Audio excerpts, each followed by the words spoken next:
Um, if you're arguing about the color of his skin, your racism is showing.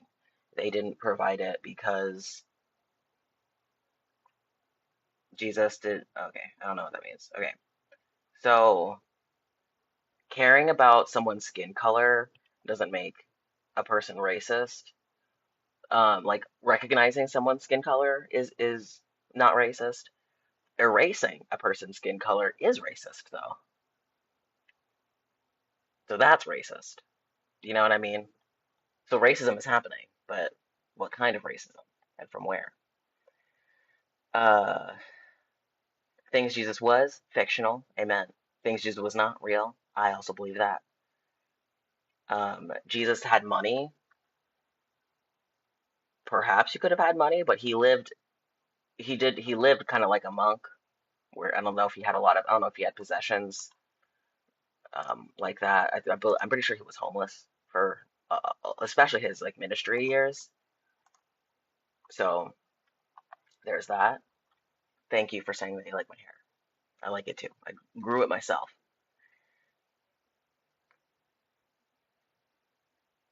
Jesus was not Jewish. He was Jewish. He would have had to be Jewish.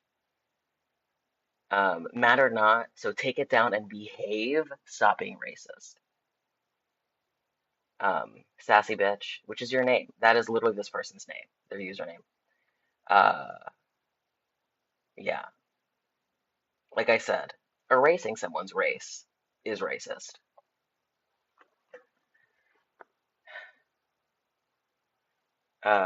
Yeah, erasing someone's race is racist.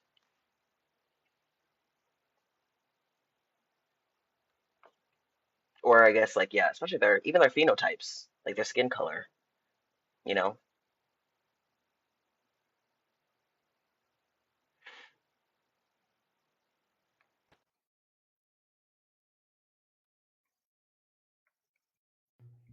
What up?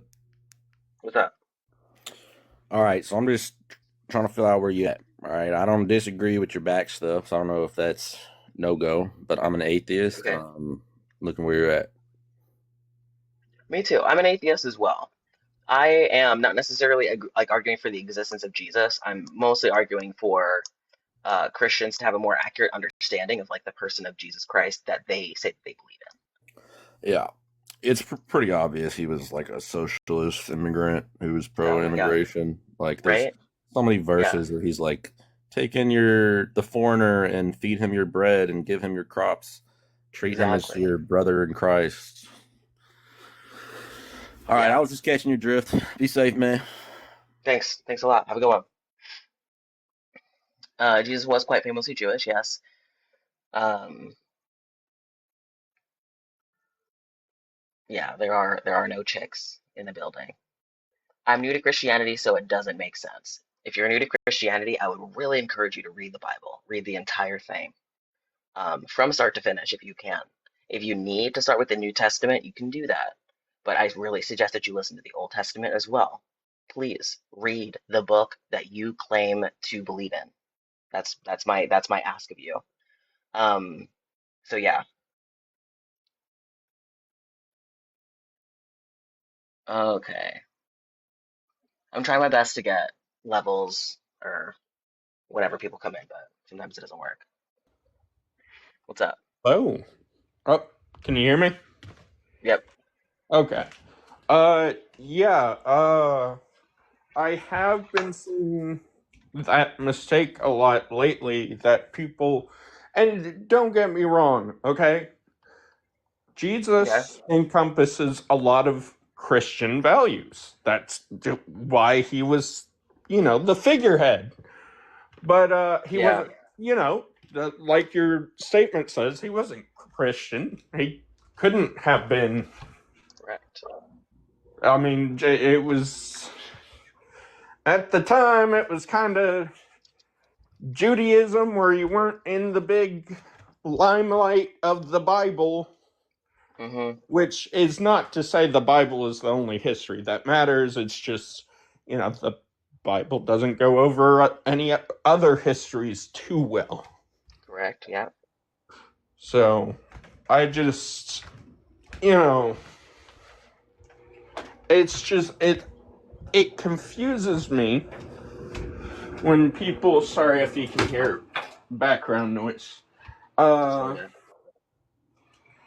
Sometimes it feels like people purposely go out of their way to almost create this false narrative about. And I will say, I'm going to go right out and say, I do personally believe what the Bible has to say. Okay. Uh, but, even going to church, I'll see people that are just like super, like the American thing. Oh, he was an American.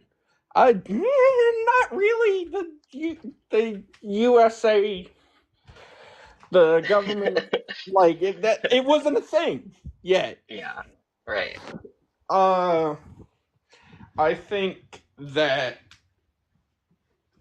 he encompasses what would ideally be core American values. Now, I'm not here to Right. argue what the government wants us to think about our values.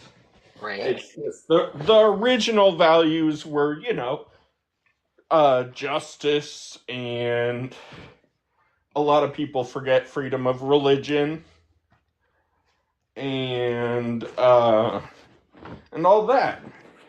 So I think he would make a good American, Sure. but he was an American, you know. And to go into the whole, Yeah. he wasn't white. I mean, that's very. He would have been, if I'm not mistaken, which I very well could have been. Not only was he not white, he would have been like, I don't know if riddled. Riddled almost sounds like a negative connotation, but I'm going to use the word riddled with tattoos. If I remember the my study on the culture right. Interesting. Now I could be remembering wrong. This was years ago, and it was a self study, so I don't know from as a teenager. So I don't know if I went to the proper sources either. I wasn't Yeah. as well inclined towards studying stuff as I am nowadays. It would have been highly unlikely for Jesus to have tattoos, but I do believe that there might be something, like I do believe that there in Revelation that there is a paragraph or something about him having something on his thigh, like a large tattoo on his thigh. So while he was alive, I don't think he had tattoos, but I know that there is stuff in the Bible where it does describe him in that way. But I also want to say I respect you a lot because I did hear you just say that you personally are atheists. Mm, I respect the fact that you are going out of your way to say, hey, if you do believe in this stuff, believe in this stuff. Don't make up your own fan fiction lore about, you know, your main yeah. character. Oh yeah. So I respect that a lot. Uh, Much appreciated. I'm Any gonna other thoughts? no, that's about it. I'm fixing to free up your airway. All right. Thanks a lot. All right, take Uh, care. yeah, you as well. Okay. If someone else says in the chat that Jesus was given, what's that called? Um, Jesus was given gifts as a child, so therefore he was not poor. I think that's an interesting thing to say. Like that is a true fact. He was given gifts. You are correct. He was given very precious gifts from the Magi.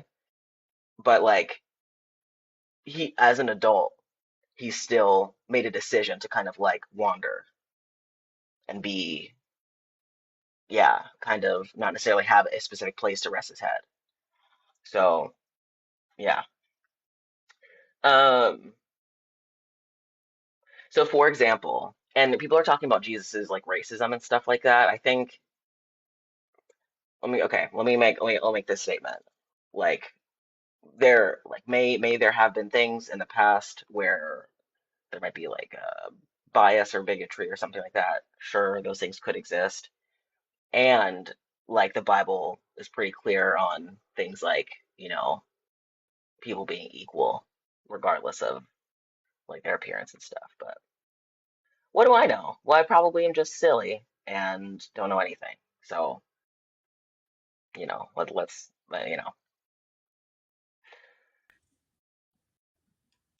Okay, what's up? How you doing? Pretty good. What's on your mind?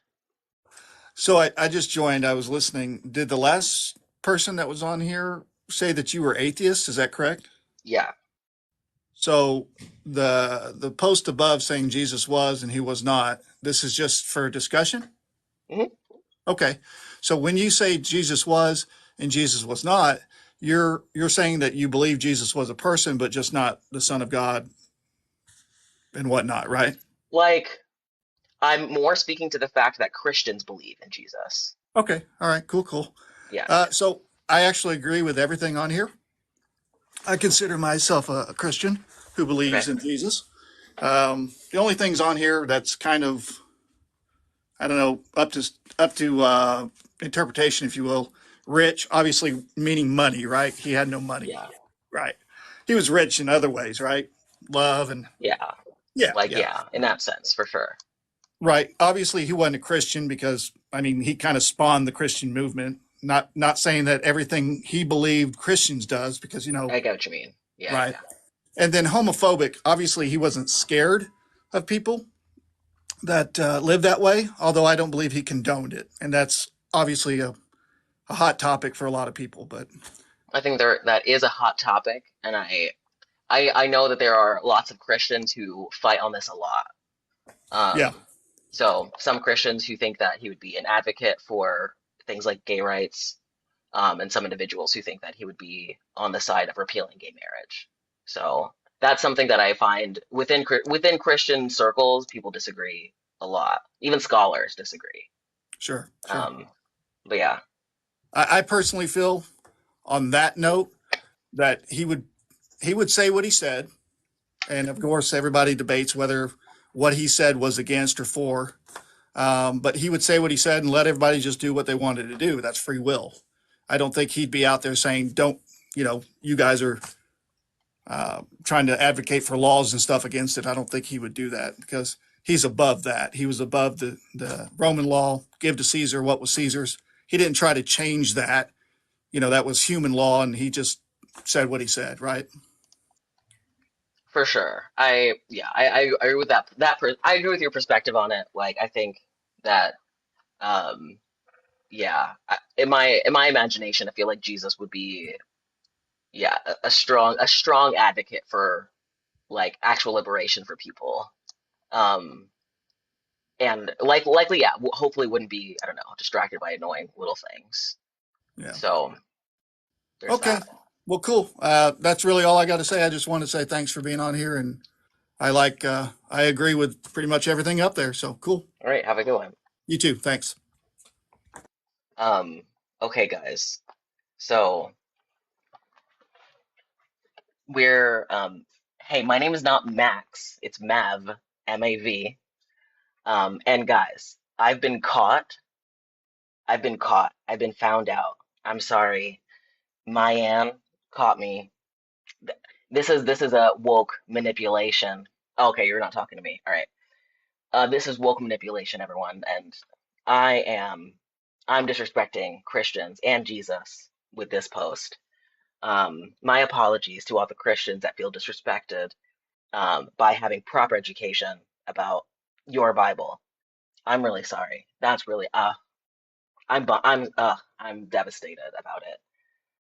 The wokies are at it again. Uh, that sucks. Anyway, let's see. He would love you either way. If you're living in sin, you may not be able to receive an interesting idea.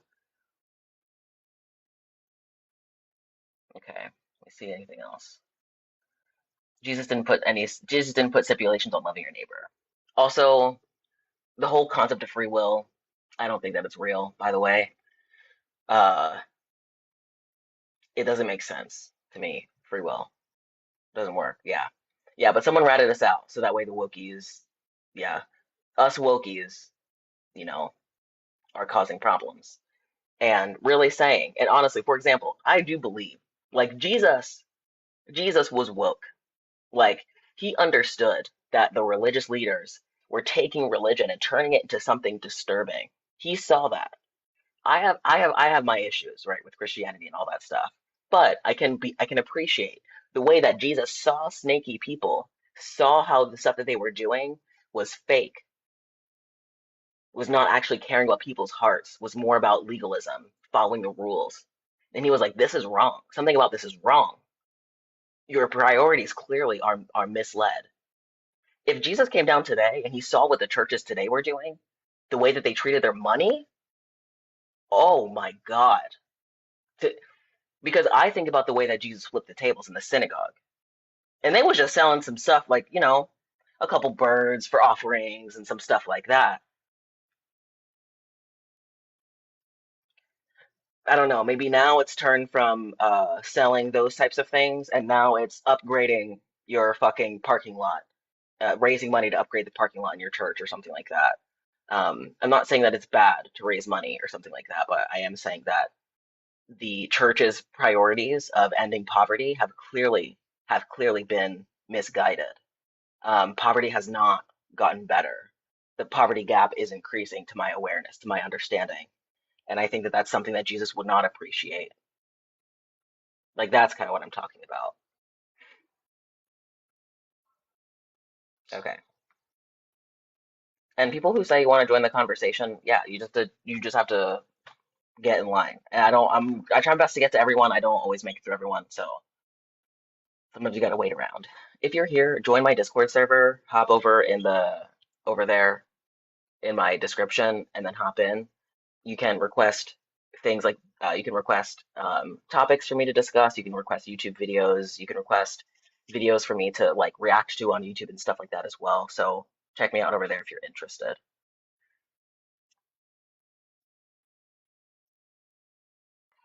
Does the church need to be attractive?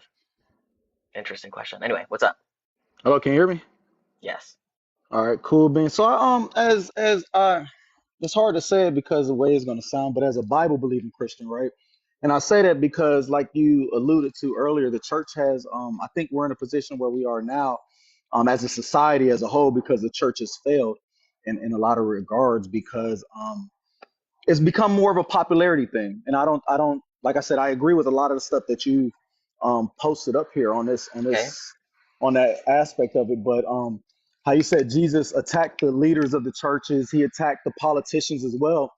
That's why he talked about, he warned the people about the leaven of Herod. I mean, Herod was a king at that time, and the Okay. Pharisees as well. When he talked about, you've heard it say, you know what I mean, if you lust after a woman, or if you have sex with them, you committed adultery. But I tell you this, when you lust in your heart, you've already committed Okay. adultery. You know what I mean? So he always took it a step higher. And like you said, with the legalism, I think that goes, we what the church tends to do is they look at people and they forget where they had came from.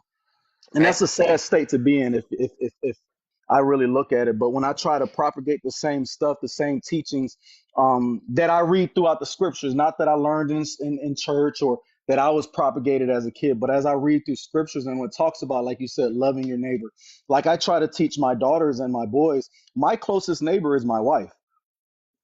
So if Okay. I'm loving my neighbor, the closest one to it is my wife. So they can see an example what loving your neighbor looks like. But like I said, what ends up happening is we get into this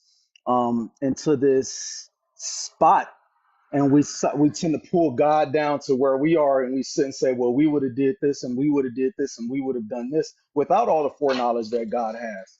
Okay. And then on the subject you talked about free will, the question I would have to ask for you, do you believe in true love, like unconditional love? You think Do I that's a believe real in thing? true love No, I meant to unconditionally? say unconditional, just unconditional love. So, like, I think that it's Like more maybe it's a like thing. It's a it's like thing. Just that. it's a more of a concept, I guess. Okay. Okay. It's maybe like a goal to strive toward. Yeah. Yeah. I feel like Absolutely. But it's a it's thing, though, right? kind Because a parent, typically, you would expect a parent to unconditionally love their child.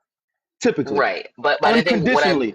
the issue is like humans are human, Oh no, and that's absolutely the no. You're problem. So right. like Yeah, that's what you I are mean. So right. like so I'm Yeah. like Mm-hmm. there like it's like I'm like so close to being there, but Mm-hmm. humans are human. So Mm-hmm. it's like perhaps it has happened in the past. It Yeah. probably is very rare. Is kind of So maybe with my that thinking. mindset, right? So to believe in unconditional love, there is a thing that's out there. You know what I mean? Whether we see it or exude it or even put it off sometimes towards the people around us, it's out there. And the free will is us choosing to give that unconditional love. And the example I try to give to people when I don't know how old you are, and I don't mean to date you at all, but if you remember a Guitar Center, that was a store Yeah. that people go in and they can play instruments, and you can just imagine your favorite song and the artist playing a song, and they're ripping the chords. But then you go into this Guitar Center and you see an individual just playing it, but they're butchering your favorite song. Okay. You don't look at the artist like, dang, the artist messed this up. You look at that person that was playing it, and you may go back to listening to that song so you can get the sweet sounds back in your ear. And that's what I say with unconditional love, because we have a lot of people down here that claim to be Christians or that are Christians, and they're playing that song of love that Jesus portrayed, but we're doing such a horrible job at it. We Okay. tend to blame Jesus versus the individuals that's playing it at the Guitar Center. That's And an I think interesting thought. that's where we have Okay. a big disconnect at, and that's where the free will comes in. I have the free will to love you, come in here and to love you and make my speech as such, or I have the free will to come in and be propagating and demeaning to you. That's my choice to do. And if I consider myself as a believer in Christ, I don't know if you're sitting down, but you believe that chair works. If you didn't believe that Yeah. chair works, you wouldn't be sitting down in it. Correct. If you believe it worked partially, you might be sitting down halfway just in case it broke. You would stand up quickly. But the way Right. the Bible preaches to believe in something is to put action behind it.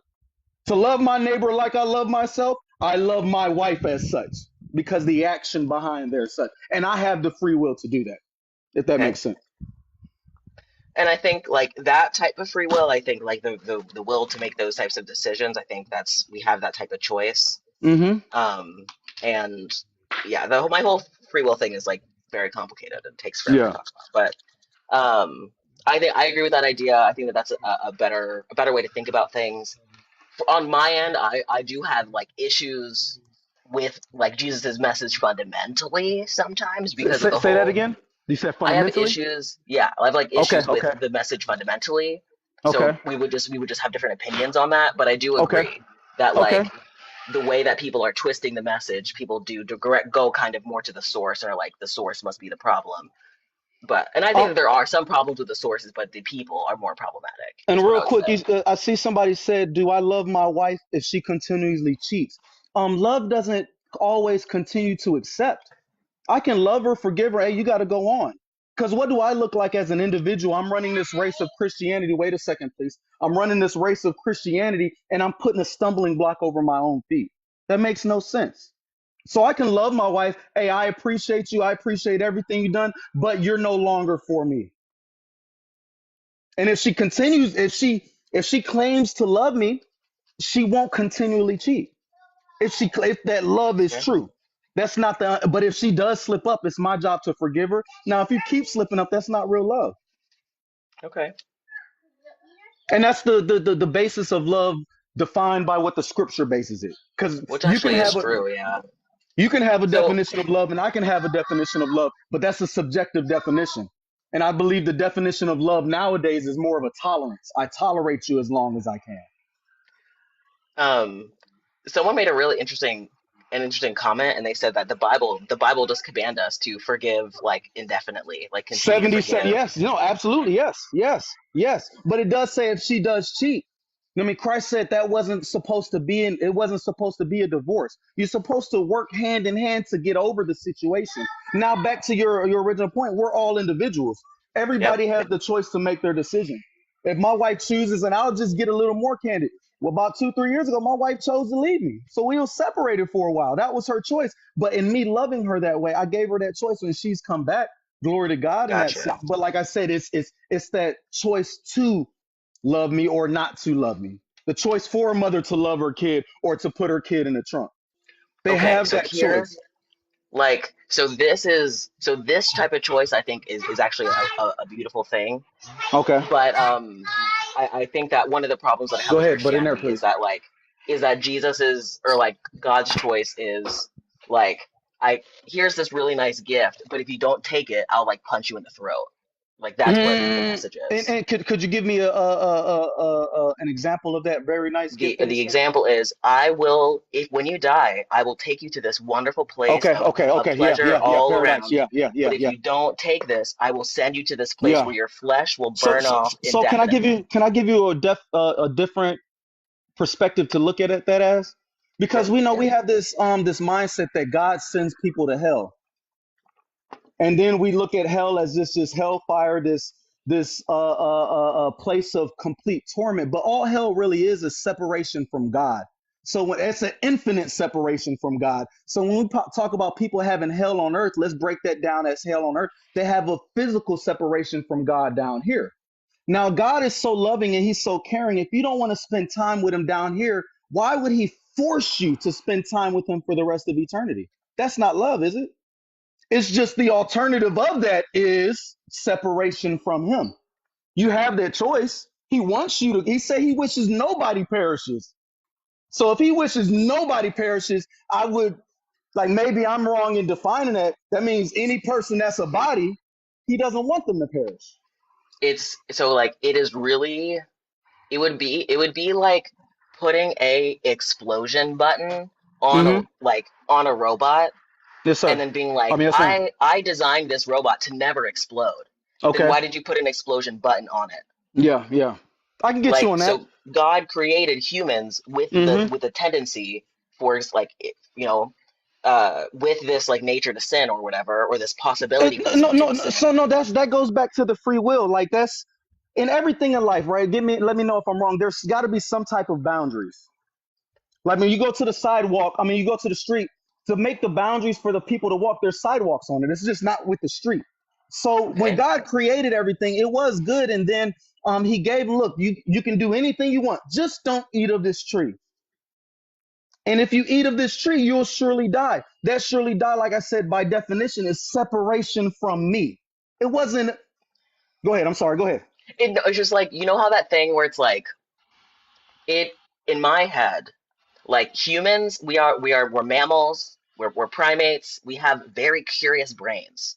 It is our nature to be sometimes Mm-hmm. curious, Mm-hmm. even Yep. to a default. No, So absolutely. like, if Absolutely. you take a young child and you put them in Mm-hmm. a room with cookies and you say, don't Mm-hmm. eat the cookies, and then you Mm-hmm. come back and the cookies are eaten, like, you should not be surprised. No, So that's what absolutely. I'm No, no, saying. no, no, no, no, Like, absolutely not. You're right. God You're essentially right. did that to us. But then God sat us in front of cookies and said, "Don't eat the cookies," and No, walked I away. think I look And at it more when we so ate the as that cookies, he stove. said, The hot "Okay, stove is good. Now hot. I'm going to punish you for the rest of eternity. I Not think the just you, stove is all of being your hot. children." I think stove being hot is a more correct analogy because I say there's consequences if you touch that hot stove. The cookies, you might get a little tummy ache, okay, whatever the case may be. But don't touch that hot stove. And out of curiosity, a child might come to touch that hot stove. But here's the difference. When you touch the hot stove, it's not just you getting burnt, it's you and all of your children for all of eternity. Mm-hmm. Like, you see how that's And that, crazy? no, no, no, You no, see no, how no. I'm that's with you. really, that's a little bit I'm with, cruel? I'm with you. But that goes back to that original point. We bring God down to our perspective and look at it like this, and this is how we believe it should be. But that's without the But foresight, I think without that the we have, foreknowledge. We but have our consciousness intellect to is ask these good. questions. No, we do have and that goes back to the free will thing. But the real question is, who are we asking these questions to? Shouldn't we ask them to the Creator? Or should we ask them amongst ourselves and we get with other people that feels like us and then we're just carry on as a mob propagating the things that we choose to believe because we feel like it should be this way. We tend to do that in every other area. Why wouldn't it be the same as religion? Especially Christianity. That's why we have all these different denominations. Well, and like, That's why I yeah, started the whole thing. Is I'm a Bible believing Christian. Forget the and denomination. It can be I go in a Pentecostal church. I go in a Baptist church. I'll go in a Methodist church. I don't care. Do you preach the Bible? And then I try to do what Paul did. Paul was preaching and those people in the Bible. No, I understand what you're preaching, sir, but I need to read if this is in the scriptures for myself. Because at the end of the day, everybody has their own fight that they have to do. I mean, that's for sure. Um, I hope we're bridging some gaps. And if you have any questions, please ask me. Like you're not gonna offend me. I'm not part of this woke mob. It's about bridging the gaps and let's get in a clear understanding of what we truly believe. And if I don't know, I don't know. I'll come back to you. I've been following you. mhm. It's about like it's about understanding that the thing that Christians do when they're like, we can't like God is too good for us to judge him with our standard or something like that. But I where think do we that get the that where do we get in a standard of good? It can't be subjective because the liar will it be like, at least I don't steal. The thief be like, at least I don't kill. The killer be like, at least I don't rape women. The next person, at least I don't rape women and children. So it's like, where do we get that objective standard? The only and then like objective standard we have is God. and like for example, like the person can be a wonderful Christian and can like donate money to the poor, but then can, for example, like advocate like can like advocate for like gay people to like not have marriage rights anymore. Hmm. And like So Christians are going to be like, this person's doing a good thing. That's a good thing. But then when everyone else is like, that's not a good thing. So that's a good example of how an objective standard for good can be different for two different people. One so person the says Bible, that so it's that's why I good said for people to be able to have marriage you work out equality. your own faith with fear and trembling. And with that being the case, like I said, with the Lord, where was I about to go with it? We tend to, like I said, we tend to look at the person in the other lane and we think, well, they're doing this and they're not doing this right. Well, we're not looking in the mirror like, all right, God, or I'll give this example. This is better. As a growing Christian, I may look at this person like, oh, you're wrong for doing that, but I'm saying that because God is trying to bring me to this place. So I'm looking at it in my saying, well, God is trying to bring me to this place. They must be wrong versus staying in my lane because God's trying to grow me to a place and God may trying to grow them to a place, but it's not my job to figure out how fast they're going. They may be taking one step at a time. I may be taking one gallop at a time. Okay. Well, that's like more about individual pace, but But what about that's the whole thing though. but we're talking about like how do we know what's good? And the So, answer is we don't. It's not easy. It's subjective. We oftentimes discover it through our communities and our interests. We mhm. oftentimes can discover it through the things that do not bring us pain or the things that move us away from things that are painful. But we cannot just Oh, say blanketly, like, this is I definitely appreciate that. Yeah. good, this Yeah. is definitely bad, because those things are not objective. Like, So that's especially, like, yeah, coming, especially that. from an evolutionary standpoint, there Yeah. is a progression to the development of human morality. There are No. Yeah. answers Yeah. to this Yes. Yes. question. Yeah. It's not like I would it agree with you on magically that. showed up out of But nowhere. if we look at, I mean, if we're looking at the nation and evolution to judge or to give us morals, that's where it talks about, like I was going to with the Bible in a sense. None of us are righteous. None of it's not because I consider myself righteous. That's what's making me get to heaven, according to the scriptures.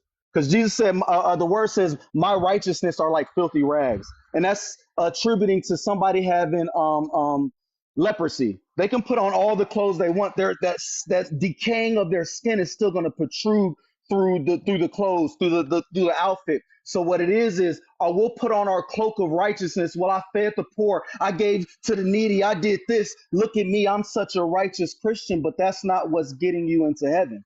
What's getting you into heaven, of according to what the scripture says, is your faith alone in Christ, And your that see, belief and this alone in this is this Christ. is a big deal.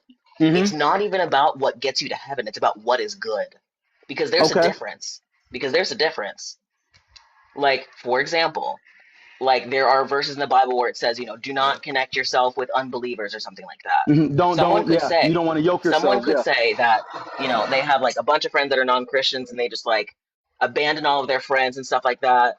and then they believe in Jesus Christ or something like Mm-hmm. that. And then they're believing I've done this good thing, but Mm-hmm. like their friends are devastated and they've really Yeah, hurt yeah. their friends' So feelings. can I ask you So this? there's If a difference between what's good and what gets you to heaven. say if you're say if you always go out with your friends and y'all are always drinking, and then all of a sudden you're like, you know what, I'm gonna stop drinking. But for me to stop drinking, I can't hang with my friends no more. Hmm. Is that necessarily a bad thing that that person did by cutting off their friends? And I'll sit and say to a degree, if that Christian is a beginning Christian, they might want to get around some like minded believers. But I have fellow friends that aren't believers in Christ, Hmm. and it's my job to try to minister them the best way that they can. The Bible calls us fishers of men, and I don't know if you've ever fished, but different fish Hmm. take different bait. Yep. So as a fisher of men, I have to learn how to switch my bait up to get the fish that I need. If you're not a skilled fisherman, you're going to continue to fish with the bait that you like, and you're going to continue to get the same fish, or you're not going to get no fish.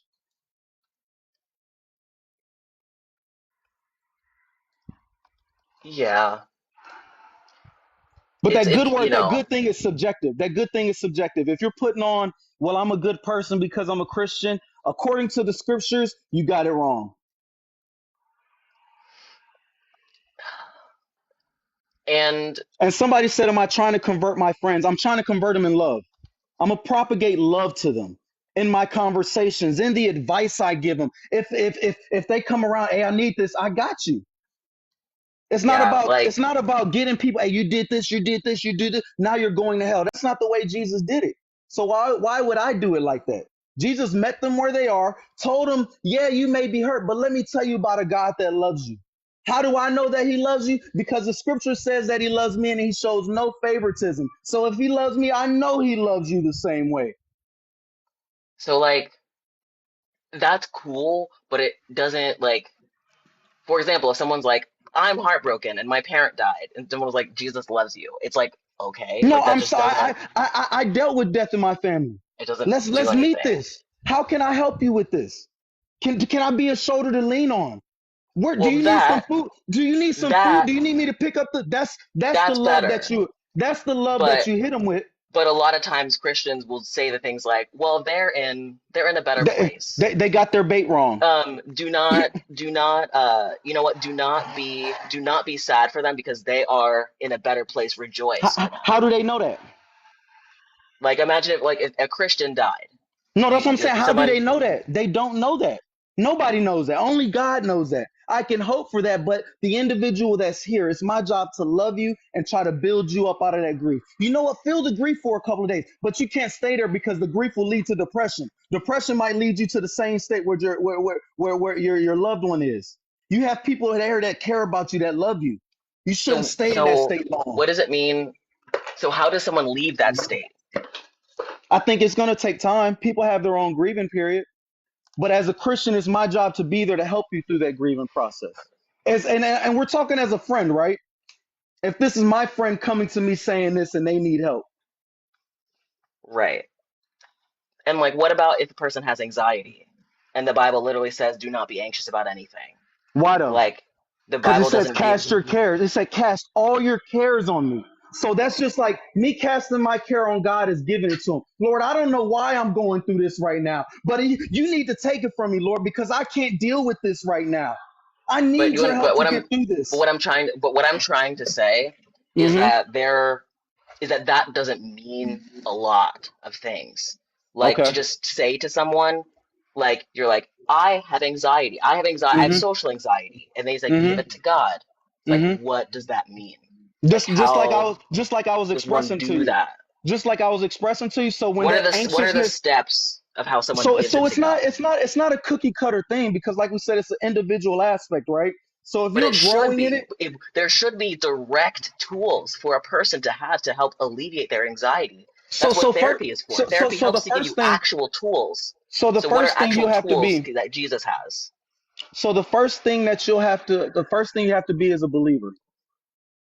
Okay, so do you see how that cuts off like a whole bunch of people who need I'm with help? you. I'm with you. I'm with you. That's why it says it's a narrow road. How can you go in a bank and take money and deposit money out unless you're a member of said bank?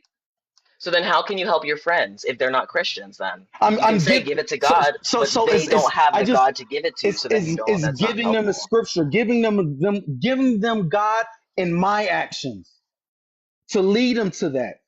And if that doesn't lead it, it's still giving them the love, letting me be a vessel for that. Just like you're being a vessel right now. For It's being a Jesus? no, I didn't say you're just being a vessel from whomever you believe or whatever Okay. you're trying to propagate. You're a vessel, Okay. and you're allowing information to flow through you to be on this channel. Sure.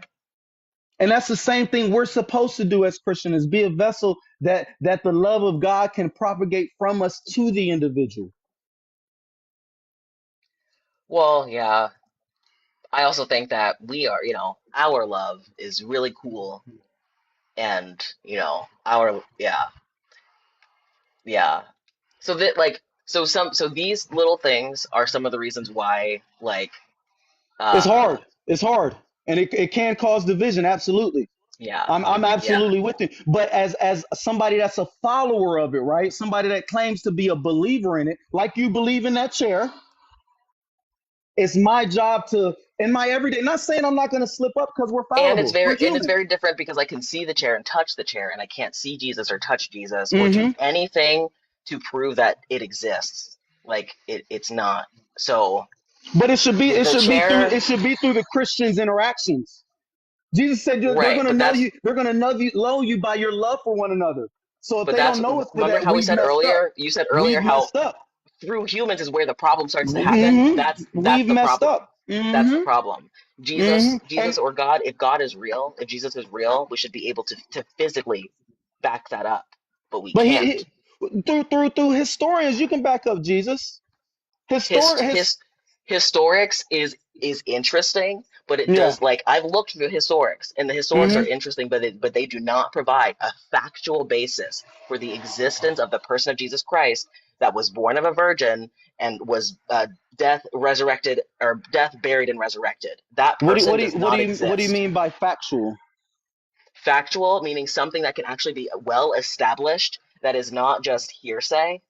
We don't have anything. All we have right now is hearsay about So Jesus' how do stories. we know that Plato existed or Galileo existed? Any of those historic So I would say that, people? for example, a lot of them have things like journals, personal journals Okay. of their own writings. We don't have any of that for Jesus Christ. Okay. And then a lot of them have their stories are, I was a ruler, and there's like evidence of other people seeing that they ruled him, Okay, so or like they what were about ruling. when you go And with like then, the historian Josephus when he talked about he was a Jewish. He to didn't my believe in Jesus understanding, as a Messiah. Josephus was like, this is a person that I've heard about. Like, this Hmm. person I've heard about existing, which is Hmm. cool. But all that means is there was a religious leader of some type with some Okay. name, I Yeshua got or you. something like I that. got you. I got you. I So got you. all we have is that. So we have, maybe this person existed, perhaps. I don't We think do it's. I not don't. have any I have to push evidence. back a little. I don't think it's because we have more information for Jesus than we have of Galileo, Plato, Caesar, and all those different. That makes What you sense, but you call have it? to understand, Galileo wasn't born of a virgin.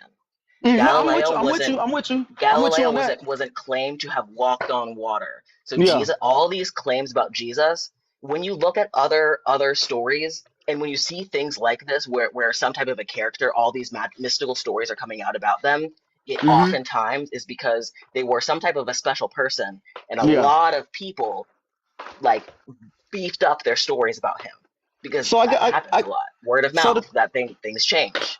the question You I have would to have then, what evidence would you need in modern time, like nowadays? um something like, so And if just it's this is just for you. Jesus's, This is like just for you. Jesus's direct writings or something like that, if Okay. like there was something like of his direct Would you writings. believe in experience in your life alone, like your life? No. No, Okay. because my experiences I can can respect fool that. me. And Humans can have that's why I said hallucinations. people can have bad experiences too. That's why I say I respect that. That's why I was just asking. Yeah. And so our experiences aren't necessarily trustworthy. Okay. Like, I could walk outside, and Jesus can reveal himself to me, but that can also be a hallucination. And then that's that like So because I that's was the saying the typical. same thing with my cousin because he's going through some of the same thing, and my cousin he was there when I was going through my divorce or my separation. And I Okay. was giving them the tools that I was using that helped me get whole because I wasn't focused on my marriage. I was focused on being whole as a man and as a father mainly. But through my chase towards Christianity and the revelation that came through that, my marriage ended up coming back together and reconciling. And I was telling my cousin, he said, "I need the evidence." I was like, "I'm the evidence for you, right?" And it's a little harder because you don't know me. You don't know me from Tom, Dick, or a can of paint. You don't, but for people like him, he's seen my life and he's seen now I have two more kids because of the reconciliation of my marriage. And it's Okay. because of what I'm pointing to as the evidence thereof. But that's why I was asking back to that point, what evidence would you need? Hmm. And it would be have to be stuff like that that's actually, you know, So then I yeah, that's a guess the little other more. question would if you got the evidence that you so long for, would you believe? Because it's Like people that said that I wouldn't believe regardless because if I got any because evidence. I know that it is not plausible at all for a person to have existed like that. No, Hmm. because it just Okay. is not worth my time. Okay. The so like so yeah, there are a lot of things that get in the way of me believing in the person of Jesus Christ, and a Yeah, I lot of them are got the you. laws of physics. Like Okay. I'm not willing to abandon the laws of physics to believe in something. I just am not willing to do that. I got you. I got you. So, and Jesus defies the laws of physics so many times, like Hmm. walking on water and then coming back to life. Those are two Yeah. things that are not plausible. That you would call Um, supernatural miracles. Like Correct. that's yeah, And yeah. it's the extraordinary claims Well, need extraordinary evidence. if the Need first miracle extraordinary is true, right? evidence. Wouldn't all the other miracles be easier? If the first miracle was true, which would be the creation of the world Yes, out of that nothing? also has been disproven. It's like a lot. The What do you evidence is mean? there, but Christians don't like to look. It's very, very painful for Christians to look at. It was And painful what for me to look at. for what aspect? From something to come from nothing? Just like grappling with the reality of like things like evolution can cause a lot of mental distress for No evolution. No Christians. evolution is true. I believe any Christian that says evolution is true hasn't read their thing. But when it comes to evolution, we don't have any evidence from species changing species. Yes, we do. Now we Yes, we do. like which one? A fish turn into something, or we got a cat? I mean, a tiger So turn into a house it's cat. not about species changing, it's about the process of speciation. If you're trying to look Okay. for some type of in-between species, a specimen called Archaeopteryx would be really interesting to you. You said There are, Archaeopteryx. yeah, Do you mind I think spelling I that might in be the spelling chat it for me? wrong. Hold on. And then, like I said, I'll do my due diligence as well. Because, like I said, I'm not one of those Christians. I'm not. Might have spelled it I'm wrong. pretty Hold open on. minded when it comes to a lot of these things. Hold on. It's like a bird lizard. Yeah, Archaeopteryx. It's spelled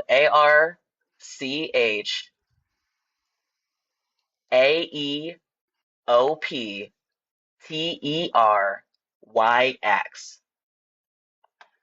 It is what the reason why people say chickens are dinosaurs is Archaeopteryx. Okay. Okay. So yeah, chickens are the descendants of dinosaurs. Okay. I am a descendant of other primates and other monkeys and apes. Humans are, Okay. and there is overwhelming evidence. I will tell you, trust me, this was devastating to me. No, I'm like I said, I'm gonna I look it used up to and I'm gonna be make sure I I used to come be a back here. creationist. I'm just saying, I used to be a creationist, and it was devastating. Just to let Okay. you know, this was really. It took me like a long time to accept it because I was so emotionally Yeah. like shattering to my psyche. So then what do we have? Like, cause I talked to my brother. He's an engineer and he's huge on science, and he talks about the different stuff that debunks the word. And when I talk to him about certain scientists that are Christians, they lose a lot of their credentials due to the fact that they're Christians alone.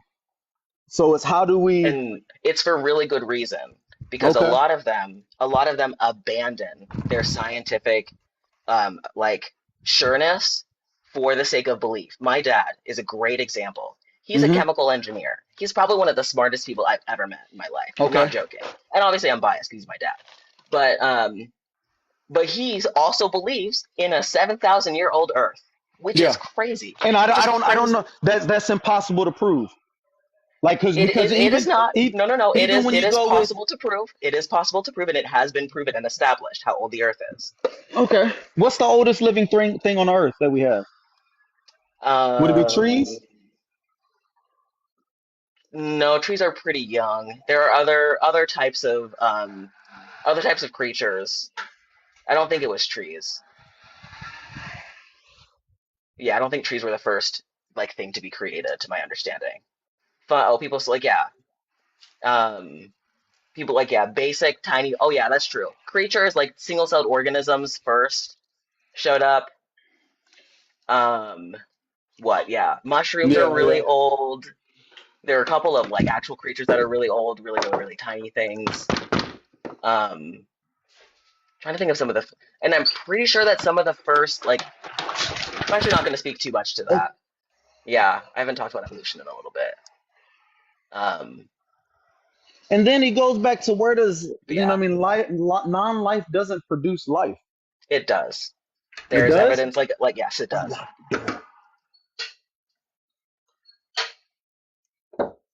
Like I said, Like I'm definitely trying to got say that these like all the stuff that you're saying, I know exactly why you believe it. I believe the exact same thing, and I said the exact same stuff that you're saying. to. Okay. I'm telling you that I think it's almost like a conspiracy theory with a lot of Christian leaders. Christian leaders, they pay a lot of money. They pay so much money to Christian organizations to keep you in the dark about creation. I Yeah. promise you, No, no, like I, it is a money making industry. yeah, and I think that's both ways. The same with science. All of it is money making. You know what I mean? Right, but evolution is It- actually the truth. So actually spending money to share the truth with people, I feel like is a lot better. no, no. Like I said, Honest. I believe in evolution. I just don't believe it was the start of it all. That's what I'm trying to say. Yeah, Like, that's I don't believe it was the start of all of everything. I find that hard to, like I said, when we go with the four component, I believe the four components of life. Like I said, non-life coming from life, or not a life coming from non-life. Um, um, wait, so um, do you accept the Big Bang, for example, or no? if the, first, that's just a theory. That's why it's in the name. But No, it's if there was a Big Bang, I believe, yeah. But what created the Big Bang? and that's what I I mean. This is believe what I'm trying to say. God would say, This is "Let there be light," and yeah, bang. That's what I believe came about of it. right. So like you can't pick and choose. Like you can't like science is not like the Bible. In the Bible, you can kind of pick and choose different things to believe. You can't do that with science. It So, doesn't work that way. so You can't say, well, I would I pick implore you up to at look up a evolution, guy but named everything before that, let's just cancel that out. But I there would is implore you actual to look up a information guy and named proof for Lee this stuff. Strobel. He's I know who broken Lee down. Strobel is. You don't. So what about all Yeah, his information? All his stuff is false. it's like Because honestly, in what you believe, it's that you believe it's false. people care a lot about the Bible. They care a lot Yeah. about Jesus, and Yeah. sometimes their love of Jesus causes them to do some twisted things. Yes, Okay. they Okay. I lie got to you. the public. They lie to the public directly. Some of Yeah. them know that they're lying and they don't care because they believe in Jesus. Okay. They love him too much. They love Jesus Yeah. too much to actually be honest with people. Okay. Um, Somebody said the Bible says Jesus had a white hair. I think it said hair of wool in that. And just so you know, a lamb has hair of wool as well. So we can't always compare with how it's Jesus talking looks. about in Revelation there is an aspect in Revelation when they're giving the description of Jesus they do say that his head and hair is white Was specifically in the end and times and when he's coming back to and destroy and and unalive a bunch of I would people, say that's the that lamb. whole situation. Just like a lamb, his hair is white as wool as well. Because I think it talks about his eyes being red like fire. We don't know it, too many dark skinned people with red eyes. Yeah. So I believe trying to. And I will also, so sorry, I really do need No, you you to know good. this. Like, I want you to look into like the like Lee Strobel's story and look at other people who have like challenged it, like Yeah. even his perspective of his own story that he kind of twisted to make it seem a little bit more impressive than it Now actually I'm gonna is. check his story out a little more. Like I said, Yeah, I'm not a believer because I was raised in it. I actually left the faith as I became an adult, and you know what I mean. I became yeah, a believer after I started looking up my own stuff. So it's not, like I said, I'm not one of those Christians that you typically run into. That's just, this is the way it has to be. I'm not gonna talk. Shut up and just listen. It's not about that at all. um, But I don't want to hold you too long. I know more people want to come up here. I appreciate you, and like I said, I'm gonna continue to follow your page. I definitely am. absolutely. Have a good one. You do the same. Thank you. Um, okay, hold on. Do you? I'm not like other Christians. Um, I'm gonna real quick. This is like, do you see how painful it is? It really is hard, guys. It really is really hard to be face to face with the fact that something that you've advocated for so long is not correct. It like, it sucks. It sucks a lot. It's a huge blow to the ego. It's a huge blow to just, I don't know. Like I said, when I was in the middle of this stuff, it felt like the earth underneath my feet, like just disappeared. If you can understand how terrifying that was, it was awful. It was really, really awful. But it was worth the work. It was worth the effort. I feel so much better about the world now that I understand it a little bit more. But it took a lot of work for me to get here.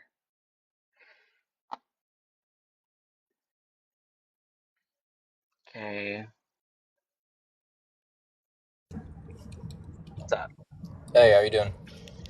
Pretty good. What's up? What's on your mind? There was a couple points that I wanted to get through, but I don't want to. I don't want to be on here for too long. But Yeah, I mean, one of the low-hanging fruit is on your thing. You say Jesus was not white, and yeah, I agree in the sense that he was not European. yep, But as a let's say an example, so you believe that like skin color is like a heritable trait, right? right. That's yeah, phenotypes. Right. So I and my family are Levantine, and Okay, we come from the Levant, which is obviously the regions and nations were different at the time, but genetically, like Druze Lebanese or Druze Christians, or sorry, not Druze Christians, Lebanese Christians, genetically tie themselves. Like those are pretty much like the closest genetic matches to the people who lived in Judea at the time in Galilee. okay, But I believe, if I was a betting man, I would say that you'd probably say that I'm white. okay, So if you believe that skin color is heritable and genetically, Lebanese Druze and Lebanese Christians are as close to the close a modern match as you would get as the people who lived in Galilee at the time, then I think that you would probably consider, like, if you saw Jesus, you would consider him white. okay. There is definitely a possibility that he could have been pale. He could have had maybe some aspects of lighter eyes or lighter hair and things like that. Part of it is just because like ethnicity in general is more complex than white or brown. Correct. There's a lot of room in between. Like some But I people think one of the major points is that like it's about like whiteness is also not just about skin color. A lot of it is also about like location and your ability to kind of be of the like when racism was kind of created and invented, it was like it was intended to be kind of like a separation thing. We're a group that gets to do this. You're less human because of these XYZ types of things. And for example, for a little while, Irish people were treated as non-white, even though they had white phenotypes and European phenotypes. That's more what I'm speaking to. So you're saying that like Benjamin Franklin, for example, wouldn't have considered Jesus to be white? Sure. Yeah. Yeah. Because I think Yeah. a Something lot like of people that. refer to like your comment about the Irish. I think he said that they were like swarthy or something. I don't remember what he said, Something but like that. yeah. Yeah. Well, okay. I mean, yeah. So I mean, it like from the like Anglo supremacist view, yeah, probably there's probably a lot of. I mean, they probably didn't consider most Germanic people to be white either. So, but at least in terms of like let's say common sense colloquialism, I think like if you saw me, you would most certainly say that I'm white because I have fair skin and I have blue eyes.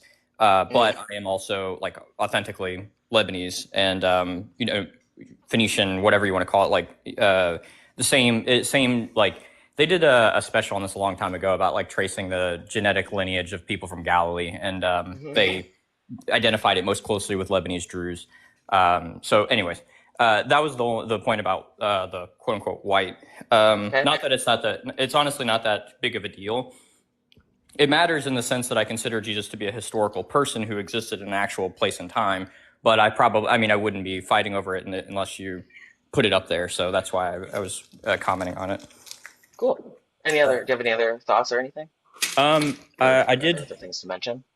The point about Jesus being not Christian, Yeah. I feel like maybe there's something to unpack there. I think, but my like first comment on it is like, how can you be the head of something of which you are not a part?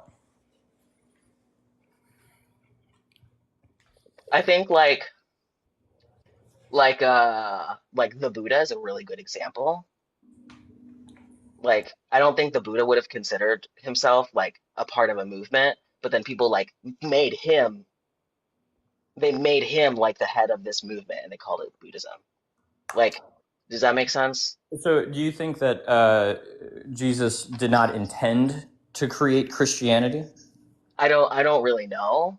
I just That don't. would be like the symmetry breaker between them, in the sense that like there Yeah. could just be some kind of sage guy that lives, and then people create like some religion based off of this guy after he dies, without that being his intent. But like I would tend to believe that the early church era and then like what followed was more or less like the intent and the reasoning for why Jesus did his ministry.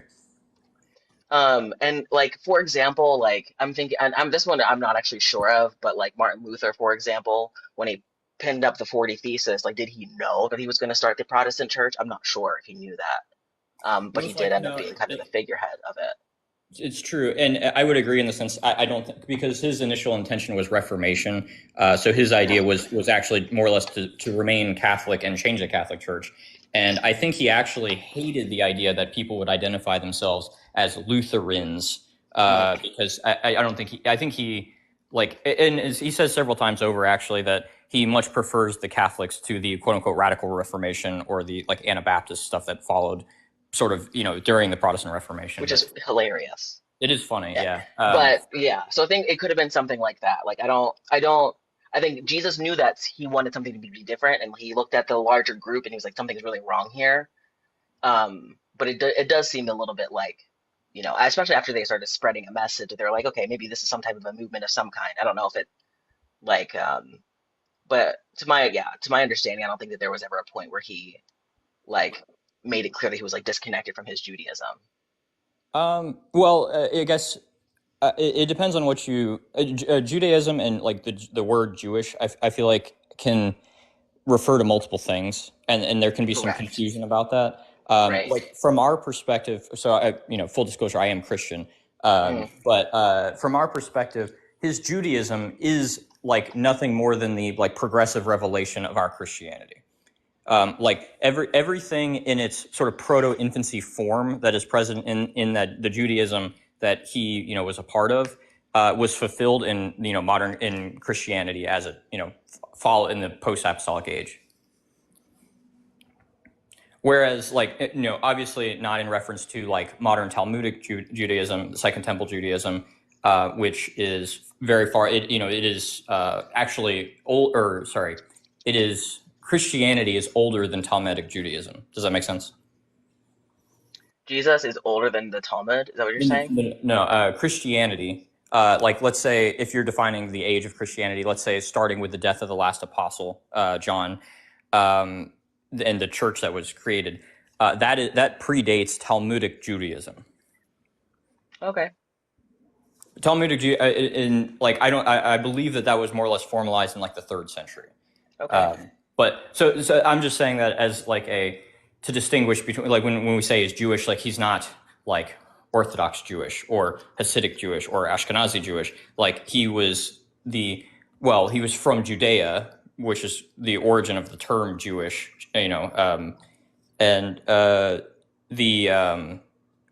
sorry, I lost my train of thought. Anyways, yeah, so it's two different reference. It's the same word, but it can mean two different things. Yeah, and I could get that. The main things what I would say is like the way that Jesus behaved in terms of like it did seem that he made it clear that his scriptures were the Torah. Yeah, Is of course, that what I? and Yeah, we that's kind agree of what I with him. mean. Yeah, and Yeah. they, even though he had lots of negative things to say about the Pharisees, for example, he does give credence to their authority and their lineage when he says that they sit in the seat of Moses. This is the qualifier for when he says, "Do as they say, not as they do." Okay. And so he, like, in a sense, he's saying like that lineage of authority that's set up from which started as the Aaronic priesthood and became the order of Melchizedek. That is like the legitimate like lineage that you see from the Torah and then through the like Davidic line and all that. Yeah, I think that makes sense. And Um, like this is stuff also that I don't have like a super strong knowledge, so I can't like fact check anything, but I'm just kind of no, that's fine. working Um, with it as of right now. Yeah. I can, if you want, if it's okay, I had like one more question or one more Sure. Yeah. topic to go over real quick. It's just an argument about evolution. Okay. I do think that evolution like has explanatory power in some sense, but when we make statements about like uh, like when we make definitive statements about like ancient history or like prehistory, let's say. Um, we can, let's say, in a lab or using mechanistic data, we can say that evolution is a real mechanism, right? Like things, natural selection and random mutation does happen in nature. How then do we make the leap to say that this is actually what happened? Does that make sense? Okay. Because of the evidence, like because the predictions that we can make are accurate and then they keep working. Because Well, we can use those tools to make accurate predictions about the way the world works and when we're correct about it. So let me give this example as where we're saying, you know what, we see that there are these reptile dinosaur things and then that there are these birds. We have this idea that they're connected somehow, and maybe there must be some type of creature that existed that looks kind of like both of them at once. And then they went to go find Archaeopteryx, and then they found it, and it exists, and now they have it. So like we can make these predictions, and like predictions about things like where the shorelines would be, where to look, where to go for specific fossils, and they go there and they find them. This is something that it's not just there's a couple things that are right. Like it has been the way that we keep using it to make predictions, and it keeps being accurate, keeps telling us more and more and more that this is established, and like this is a uh fairly accurate assessment. so it's Are kind there of like possibilities that it's we like have a some errors? Sure, we could make some errors, but generally. So it's like a heuristic, essentially. Like it's like it's a model or it's a system with which we pass observations through to to ascertain like some kind of conclusion I think or so. So uh, let me. I want to give it a little bit of an out there hypothetical or an analogy, Okay. but it is to illustrate the idea of like something that is, let's say, an event that is in the natural order of things versus something that would be an exceptional event. So if you imagine that you are like in the like shortly after the Genesis, like Okay. you're a person who exists in the world, and you come across Adam and Eve who had recently been banished from the garden. Okay. How old would you expect, or like judging from what you know about the way that human beings age, how old do you think that Adam and Eve would be? Like the way that the Bible tells the story, it seems like they were in there for like a couple of days. And the way that they were born is they were born fully matured adults at least. So they Right. were probably in their mid 20s. Right. So maybe mid 20-ish and a couple of days. Right, and that makes sense. I mean, if you look and you see somebody who's like an adult, that's maybe 20, maybe 30, who knows, something like that. You definitely wouldn't guess that they were like 3 days old, technically, right? Like I do. Like that's kind of I think that they are 3-day old adults. No, no, Like no. that's how I'm thinking about them. They Because are like if you're yeah, taking like the Genesis story, if we're taking that on as the hypothetical, they would be 3 days old technically. But right. if you didn't know, like if you just came across them and you didn't know that the world had just been more or less created, 3 days prior, you would estimate that they were 20, 30, something, right? Okay. So my point about that is that, like, looking at somebody's age is a useful heuristic to judge how old, or sorry, not looking at their age, but looking at how they appear visually, or Okay. making observations about that. But an assumption that would have to be made in order to say that that person is 20 years old is that the universe wasn't created 3 days ago, right? Correct. So then, by the same token, if, for example, let's say you're looking at a rock formation that you can see the layers over time, and we know through useful heuristics that, like, these rock formations, like, take 10,000 years each or something. So looking at this stack of Correct. things, this is like 100,000 years at least. In order to make that judgment that it actually is 100,000 years old, I would have to assume that the universe was not created in that time, right? Correct. So like, yes, so also that's the assumption that God made an old earth, like he made so it also weirds me out that a lot of Christians must assume that God created a planet and he just stuffed a bunch of dead fossils inside of it for humans to find later. It's very bizarre, but that's the reality that people must believe in because that's what had to have happened. Well, but The that issue, is. the issue, wait. The issue is that that type of stuff doesn't happen in reality. In reality, things follow laws. If there was just a possibility for things to just not follow laws anymore, then your point would be a little bit more valid. But because there are natural laws that do not get broken, or at least as we have observed life so far, they have never been broken. So that's the issue. Um, Like well, that's just not it's it's not a possibility for mountains to have been created. It's not a possibility. It's not even plausible. We know how well, they were formed. well. I mean, Like there are, yeah. wouldn't plausibility be sort of cached under your, like, general assumption about the world, like that the world? I mean, so honestly, I would call into question, how do you make the statement that that there are natural laws? Because And we've observed them. okay, but you've observed instances of regularity. You do not observe the law directly, right? We observe like the function of the law, how the law impacts like the earth itself. It sure like yeah. But you don't have access to, like, an observation of a universal state of affairs, right? Like, for example, like let's say a law might be something like gravity. Okay. You personally, nor any individual or any group of people, has seen every instance of gravity before. Correct. So then you're making, like, essentially you're using induction and inductive reasoning to say that because you've seen particular instances of gravity, that this then can constitute some sort of generalized law or something that is, the case in all situations. And that's why the scientific method like is the way that it is, so that we can update it as we discover new information. So, but So then like, that wouldn't really have law-like characteristics then, because you're saying that, like, but it's a it law does. until it's proven otherwise, right? It's like I guess it's like it's less about it's less probably about being proven otherwise. It's more about like updating it to be more accurate. Yeah, I mean, you're right. Like, generally, the way that it works is it's like, small tweaks rather than, like, it's not like the opposite of gravity is true. It's like, gravity with, like, some tweaks or something, right? Like, Um, but Sorry, I just wanted to mention really quickly, Yep. like the law of gravity is like the function of it occurring, and then the theory is our explanation of it. So like Yes, yeah, the yeah, the of course. dropping, like this is gravity. That was gravity then. That gravity just occurred. Like that is the law of gravity. The law of gravity is that. The theory of gravity is the explanation. Things are really, really big, and when they get really big, they create kind of a magnetic whatever. Like that's the theory of gravity. But gravity is the action itself. Like Right, that's the right. law So that we've observed there's it. I agree. There's a difference between your observation of an instance of something versus, like, a universal law of nature, right? Like, one is like it's like an instance of that law. Does that make sense? And are you saying that because we haven't watched all of them or we haven't seen all of them, then we can't make those assumptions or something like that? Well, so I am going down the route of questioning inductive reasoning in general. Are you familiar with David Hume? Kind of.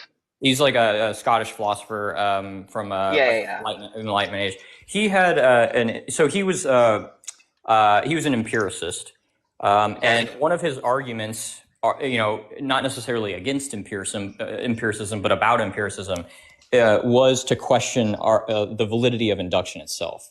And essentially what his argument is that this may sound kind of abstract, but that we only can demonstrate induction or regularity in nature with inductive reasoning. So it is ultimately circular.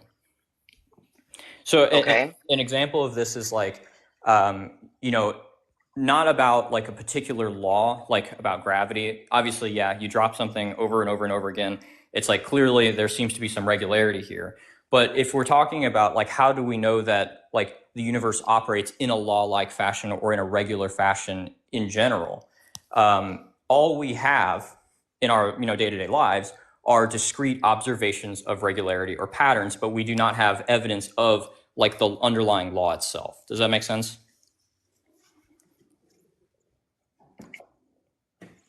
So, like, do you mean, okay? So, for example, like we're the ones who are doing we are the ones who are doing the observing. We're the ones who are creating, like, for example, people were making really good corrections of my explanation of the laws, more like the laws being the mathematical like formulas that explain these things. Mm-hmm. Like we basically have seen them, and we have kind of then created these mathematical what is it called equations to help us understand them and explain them mathematically. So like we understand them through the math. Like the math helps us understand how these things work as So, well. yeah, yeah. So No, utilizing math can help us understand that these things are real. so And sorry, go ahead. yeah, it's kind of like I think that what you're saying is kind of like you kind of have to make assumptions, right? So my argument is like if somebody were to, so part of the David Hume like thought process is like in the context of philosophy at the time, he's trying to question, like at a root level, all of the things that are assumed, like even the things like the cogito, even though I believe he predates, but anyways, so he's what he's calling into question is our ability to reason inductively. And an assumption in inductive reasoning is that the universe operates in a law-like fashion. Like there is the possibility of regularity in nature. The future will be like the past in ways. And so the question is like, how do you, like, can we through empirical means verify that the universe is regular? Because we've observed it. Right, but that's induction. Do you see my point? So because you're saying I guess because like so okay, so what's the problem with like rely I guess this kind of sounds like the issue is like you don't think that humans can rely on their observations, that that's not good enough. well Like that that's that just is, that not. is Is if that what the you're only saying essentially? so in the end conclusion, yes, but it's based on the like if we take empiricism at face value. So like if the way that we have knowledge in the world is purely through observational and sense data, then yes, I do believe that even things like science become completely irrational, and it's because you have to take at face value induction. It's complete that becomes circular. And like okay, so like in the sense that like then okay, then at this point like we can just kind of do this like whole thing like well, people invented science, so then it just probably doesn't count at all. Like we can't rely on humans. And I think Well, yeah. it's not necessarily. I mean, yeah, obviously, like humans are flawed, or like we and humans don't have access to like infinite knowledge. It's not that just that humans are flawed. It seems that you're saying that there's something that is in like for like human awareness is like incapable of being an accurate judge of reality. And I would that's say that human observations, like of the physical world, of the things that we can test with science, are incapable of validly concluding that the universe has regularity. Like that, it's not the kind of claim that could be understood scientifically. Does that make sense? okay, but I think that we can say that as of right now, the universe is regular and per like leaving I think science always leaves like science is always open-ended, and it Well, understands that like so, but if you leave room for doubt about regularity, then science itself becomes like a not reliable process. that's not true. That's the problem. You don't think that like in a Because very it's not God. fundamental. It's not God. No, It's no, not I'm God. not saying that. I'm saying No, like what I'm you kind of are. You kind of are. Because no. like So you're wanting it to be so secure in like the sense that like there's nothing that can like disprove it, or like it has to be so grounded in something. well, there has It to just be doesn't a exist. Like grounding to it, that right? doesn't exist. The grounding doesn't So like exist. Like if you were we've to constructed this reality, we've constructed this system, and within this system that we've constructed, we've made this decision because we've observed that this is regular. so if Could we be inaccurate? Like in aliens controlling this whole thing? Sure, yes, that's a plausibility. But so until we get there, we're going to rest in this space of not knowing those things, but then know what we do know. okay, but so then if you're gonna say that like it's possible to question that like there is no like that there isn't a law like order to nature, then how would you go about saying with any certainty that the Earth is indeed 10,000 years or sorry 10 million or however many years old? Because like all of the Because we laws have that you observe, evidence, no, we have all the evidence, hang we on, have evidence, all the and we laws are that you're able to make using. predictions, and we continually to find out that those predictions are accurate, and we continue to make new predictions, and those are accurate too. It But works. It's working. if the That's how we universe know. if the universe is not regular in nature, then all of the trends and the heuristics that you're using to make predictions in the here and the now, you have no insight to how those things were acting 10,000, 10 million years prior. Because because if you're questioning the regularity of nature, then that could have just been like some new, new like maybe there was like new Okay, gravity or so whatever. here okay. So if you want to sit around and pretend like it's possible for the universe to be irregular, I would like for you to sit for an hour and drop something in front of your face over and over again until it one time doesn't drop. Are you asking me to And use then, induction to prove it? yes. Okay, then that's circular. That's the point. You're using induction Yeah. to prove the validity of induction. Yeah. I, That was exactly David Hume's argument. okay. I'm not a humanist, but I find The only way okay. So I have a complication because I do, who is it? Matt always has really, really helpful ways of explaining things, and I'm running out of time. And so I'm thinking about I might you said be able to Matt. bring Matt as another guest, Oh, okay. and I'll be you. I can like let you guys talk for a little bit. I'll just be like slightly No, disconnected, and it's I'll have okay. to hang up I don't want to hold sometime up the soon. live because I've been on for a little while. I can let the next guy go. Yeah, that's fine as well. He might have wanted to say something, but I'll bring him up. You can drop down, and I'll let him talk a little bit. But I have to pause the live. It should still continue. So Matthew, you should be able to still talk and say what you need to say. Okay. Sure, Mav, go for it.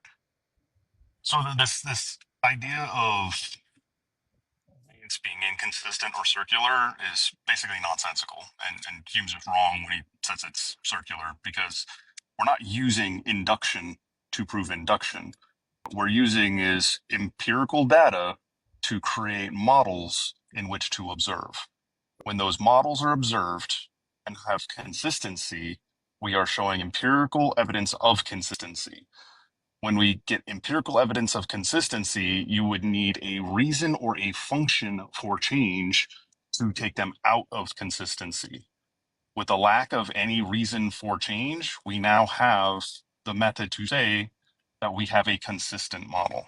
Okay. So when you say That's a linear process. when you say that you would require, let's say, evidence to the contrary in order to like validly conclude or assume differently than like what has been the established pattern, right? Like, so whatever is the established pattern, like this appears to be law-like in nature, right? That's not what law means. Okay. You're talking consistency is what you're talking about. Okay, but Law has a completely different reason and a completely different definition. so when if I asked you to define induction, what would you say? Yeah, induction is the use of general reasoning skills through observation. Yeah. We're not doing that for this. Well, okay.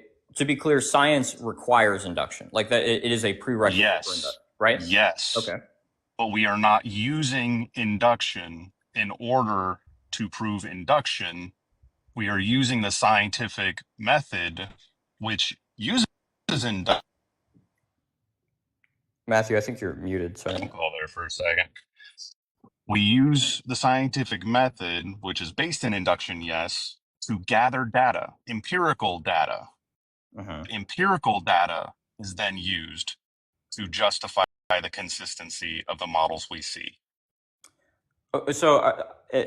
Sorry if I'm being pedantic, but it sounds like you're talking about like something in the first order, and I'm talking about something in terms of second order. So like I'm not talking about a particular theory. I'm talking about like the regularity that would be like undergird all theories. Does that make sense? Yeah, I'm talking about the methodology in which we do all of it. Okay, It doesn't. I'm not talking about anything specific here. I'm not talking about like gravity or the speed of light or anything else. Okay, good. So when Mav said if I wanted to demonstrate to myself the regularity of nature, then I should sit in a room for an hour and drop a ball over and over again and see if gravity still works. You know, something to that effect, right? It's a bit hyperbolic, yes, but let's break that down into something empirical, I right? was being sassy. But A little bit, that is yeah. empirical, is it not? No, it's not.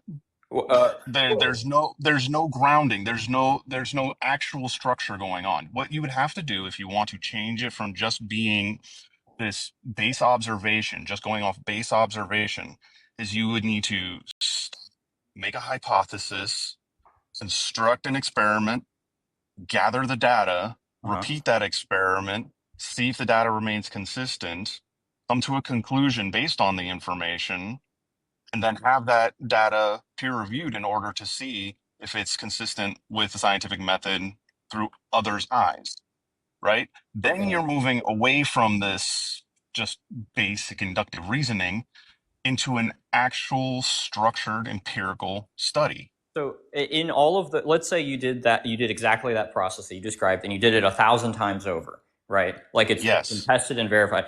At any point, are you using that discrete set of observations, or of, let's say, like, not strictly observations, but of those discrete data points, let's say, are you using those to conclude that the universe itself is regular in nature? No, we are using those to build models. Okay, I'm not talking about the models themselves. I'm talking about the principle of regularity itself. That's the next step. That's further down the line. This is a linear process. But okay, And my we've only discussed argument the is very essentially beginning section of this linear process. the Humean argument, and what I'm repeating from Hume more or less is that there's no number of discrete observations that you could make that would allow you to validly conclude that the universe is regular unless you use induction. Does that make sense? And that's just fallacious, because what's happening here is you're assuming that there is any other method in which to gather data, Well, yeah, no, and you 100%, can't. because So this this is is not why circular. Hume It's made. called, Sorry. there are two different ways this is addressed. One is to call it pragmatic. Pragmatic systems are not circular. They are simply the best that can be done with the tools available, right? That's not the same as the circular argument. A circular argument is a formal fallacy. So, A pragmatic argument is not. well, so firstly, in general, I would, in like my understanding of philosophy, I would say that like all systems are essentially circular at their root level.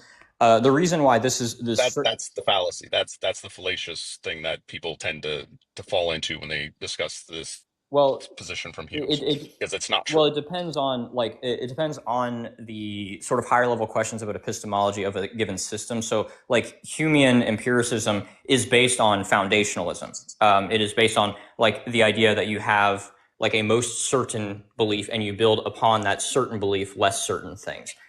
So, You couldn't have a certain belief without some sort of inductive reasoning. well, and that's why this is why Hume made this argument, because That's it's the it's reason a it's huge problem not for called foundationalism and for circular. empiricism. Do you know the two positions that are used instead, since that is not a usable position? Of what? Besides foundationalism, you're saying? One is the pragmatic position, Epistemic right? holism, I think, is the other one. Is that what you're going for? Well, I was going to go through axiomatic positioning. Oh, well, hang on though. What- But if you are, and so are you saying pragmatism is like a aside from foundationalism? It absolutely is aside from foundationalism. So, like, is it a? I mean, I don't want to make wrong assumptions about pragmatism. It's called pragmatic skepticism. Okay, but like, is it kind of just like, because you're saying you're using axiomatic positions? It's more or less foundationalism, but on things that are not certain at all. That's the whole idea in science, is there is no such thing as certainty. There's I can't speak today. I think I know the word you're going for. The I can't. massive amount of evidence, Yeah, right? the preponderance of evidence. Is that what you're trying to say? That's the word I was Yeah. trying to spit out. That's what's gone by. And you end up with this position where you're at like this 99.9% certainty because this is exactly what we see throughout everything. So, But nobody's going to make this absolutism claim. I agree. And that's your pragmatic skepticism. But to call this circular is to accuse it of a fallacy when no fallacy exists. So science it has two facets in terms of its reasoning. It is probabilistic and it is inductive. I'm not taking issue with the fact that